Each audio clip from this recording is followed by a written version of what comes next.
they deserve a first-rate hospital with a first-rate equipment, and they don't think about where that comes from. Heart surgery will do it for you, and other kinds of sicknesses will make you realize that when you come through these doors that you want the doctors and the nurses to have what they need to have to help you. And that's why 5 weeks in the hospital did it for me.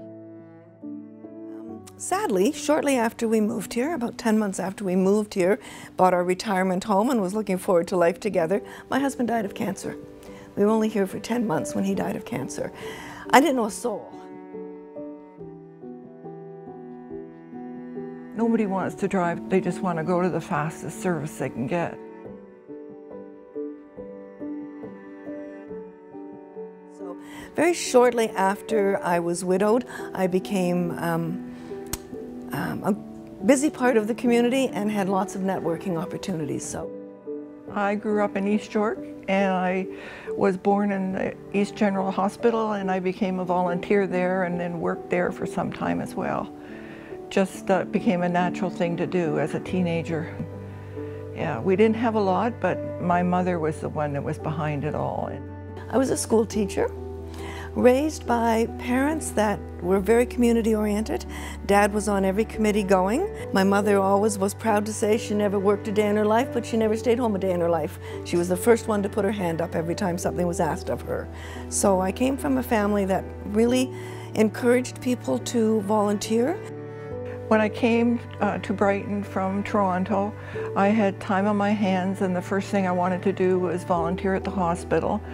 And the president invited me to a meeting, and I sat down, and they just were doing the doctor's wish list at that time. I didn't know what that was. I couldn't figure out why a doctor would be wishing for something. Why didn't he just order it?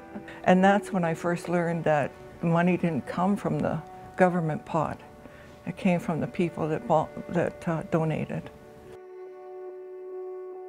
I have a lot of friends who, because they know I volunteer here, never hesitate to say to me, oh, I had to go to the Trenton Hospital this week for this, that, and the other thing. And what an amazing hospital it is. Notice this, how efficient it is. I've had very recent opportunities to have care here myself, and can sincerely witness the fact that this is a very well-respected, efficient hospital, and it is seen almost weekly with friends of mine that know I volunteer here and want to encourage me to know that they think it's a great hospital. Very rarely do I not get a positive comment about the efficiency of the hospital and the compassion and skill of the staff. It's so important, I don't know how to begin to say what I would say to you. I've tried saying it to other people and they just sort of turn me off. I know that. They don't want to hear that the hospital, it's that old thing about we don't understand out there, most of the population, that the items and equipment that a doctor uses to help us is not covered by some kind of purchasing department requisition where he just fills in, yes, I'd like 3 of this and 4 of that. It doesn't happen that way. I don't have children of my own. I have several nieces and nephews and godchildren who are in my will and know full well that I am donating a specific amount, and not one of them has said that they're not proud of me for doing so. It's an important part of your family and your friends knowing that that is something that you deem as an important part of your legacy. And I think a legacy gift is an ongoing gift, something that will live on after you do. And I think that's an important lesson for your family, your children, your nieces and your nephews to know that that is a possibility. Not everybody needs every penny they have. And I know people have families to leave money to, it's more important, but there should be a spot where they could even leave a few $1,000s just to help the next generation that are coming into the hospital. When we're gone, like, who's going to look after them if we don't?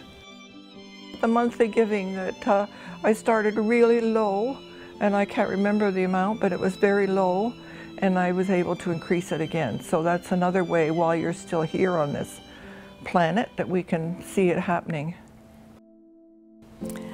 I do encourage others to do the same. I think the difficulty with other people is their needs may be different than mine, and you have to consider that. People's needs are different, their family needs are different. Make them aware that that opportunity exists, and make them aware of the importance of it and the heartwarming feeling that goes with it. Awareness, it's an awareness campaign. And the foundation is so good at that. The Trenton Memorial Hospital Foundation is so good at their awareness campaigns. Doesn't hurt.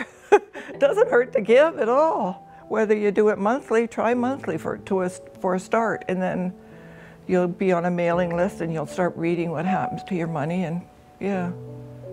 A legacy gift will continue to help people in my life personally. It's heartwarming to know that the needs of my family will be met in a hospital such as the Trenton Memorial Hospital long after I'm gone. If you share our vision for a strong, vibrant hospital with access to quality health care close to home, this is something we hope that you will strongly consider, leaving your own legacy. Leaving a gift in your will can be as small as 1%. It can be piece of property, it can be stocks, shares, save capital gains. There's a variety of different ways that you can share in your estate plans with the charity of your choice, the Trenton Memorial Hospital Foundation. We want to welcome you to our Cornerstone Society, a valued group of members that support our hospital.